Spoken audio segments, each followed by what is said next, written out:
G'day everybody, Craig Jenkins from Bendigo Hydroblasting back again. For those of you that know me, I like my old motorbikes and I'm always tinkering with something in the background when I'm not blasting. So what I've got here is a TS400. That's the frame for it there.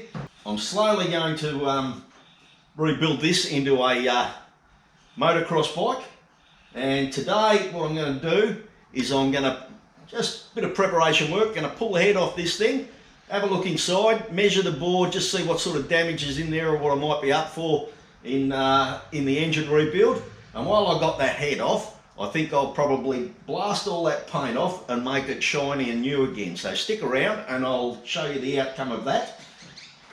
I'll also show a few of the other bits and pieces that I've done. I've got the back wheel, front hub and the triple clamps over there blasted. So I'll give you a quick look at those. You might have seen them before. I'm not sure if I've done videos on that or not. But anyhow, I'll get some tools, we'll whip that head off and we'll have a look inside. Here's a quick look at the progress on the back wheel. That's looking very nice. I've cleaned up all the hub, zinc plated the spokes and give the rim a bit of a rub down and a bit of a shine. Over here we've got the triple clamps. They're looking lovely. And there's the front hub there. I've got a set of spokes to re-zinc for those. I've just got to come up with a 19-inch front rim that's got half decent chrome. Anyhow, back to pulling this engine to bits. Well, I've got my trusty impact wrench here, and I noticed I looked at my video stats, and a lot of you guys are from overseas. A lot of people from America tune into my channel. Hey, thanks for that. And if you are tuned in and not subscribing, make sure you push that subscribe button, make me feel good. And as I said, I know most of you blokes are from overseas, so I might talk a bit quick and a bit hard to understand. If you want me to put subtitles in the video, put a comment down below. Anyhow, we'll get straight into this and whip this head off.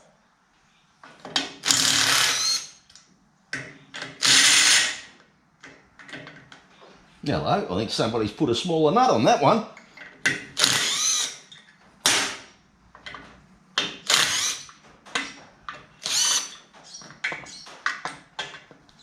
And that one. I'll just go and get a smaller socket and be right back.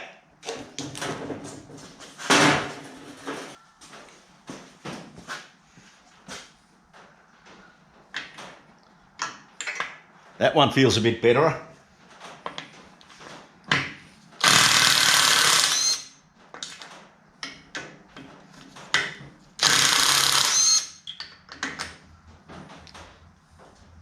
Righto, that's got all them undone.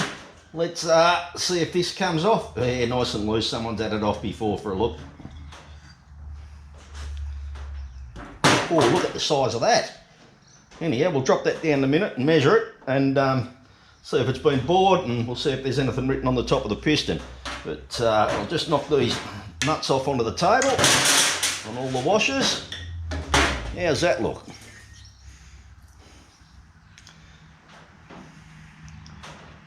It's all nice and clean in there, apart from the carbon. It doesn't look as though it's blown a piston or bounced anything around in there, so that should clean up nice.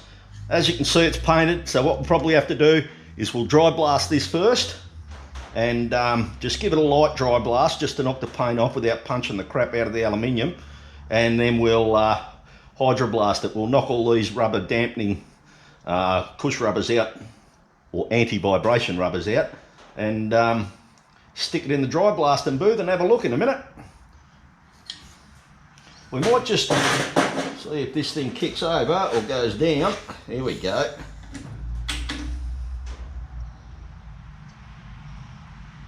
That's not too bad. It's not much of a lip there. We might measure that. I don't know what the standard bore size is, but we'll find out. Righto, we'll just pop this gauge in here.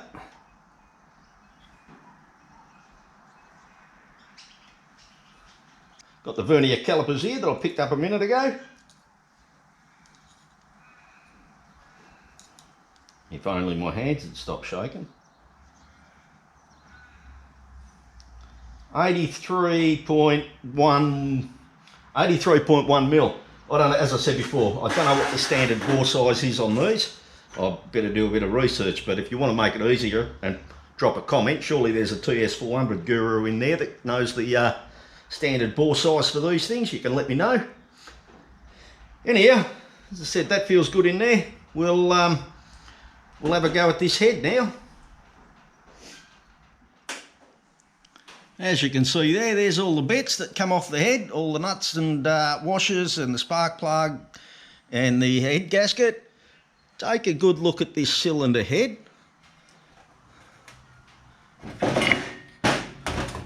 Put that in your memory banks so that you can picture the before and after.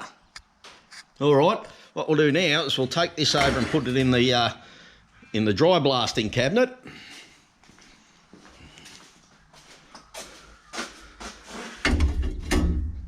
So we pop that in there. What I am going to do with this has got a regulator down here for air pressure. I'm going to back that right off, and I'm just going to increase it a little bit at a time so that it's just got enough pressure to take the paint and the dirt off it without punching the aluminium too much. But that'll just take a minute or two to get the right pressure, and then we'll clean that up and put it on the table and give you a look at that when it's dry blasted. Well, I've just been having a tamper around with the air pressures. I've got that running at about 85 psi. It's just brutal enough to take the paint off, and there's no impact on that aluminium at all. That should shine up nice in the Hydroblaster. I'll check the clock. I'll blast that clean, give you a look at it when it's prepped, and let you know how long it took. Well, I've just popped that head over here in what sunlight we do have. There's not a skerrick of paint or 48-year-old road grime and two-stroke oil or anything left on that. That's probably a good base for painting. If you're going to paint it, I don't want to do paint on this one. I'm going to give it the sexual natural aluminium shine. So yeah, I'm going to hydroblast that. But about 35 minutes in the dry blasting booth on that one, and that's because there's a lot of fins in there, and to get down into these places and remove all the road grime and shit from in there takes a bit of work at times. I did have to up the air pressure a bit, but yeah, about 35 minutes dry blasting to get it looking like that. And as I said, if you were going to paint that, that is perfect, but not for me. Okay, what we'll do now is we'll put it over here in the time machine. This is the Benjamin Button of blasting. We'll pop it in there and give you a look when it comes back out. Righto, in you go, little fella. I'll see you again in a little while when you're looking beautiful. And 15 minutes later, viewers, you've got a cylinder head that looks like that. That, as they say in the classics, that looks mint. Can't help myself. I'm going to go and sit that back on the engine now and see how it looks on the dirty old engine. Might give me some incentive to do some more.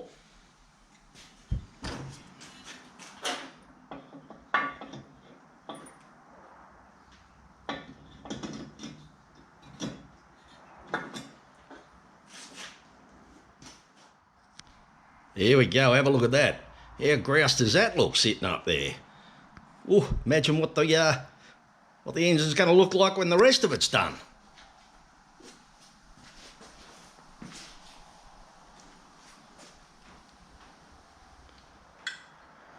Anyhow, folks, that's about all I've got for you today.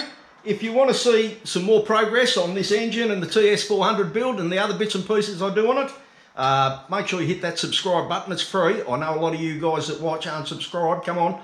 Anyhow, don't forget to drop a comment and let me know what you think of the process, and hit that like button, and you can share it with your mates if you want. Anyhow, thanks for watching. Until next time, cheers.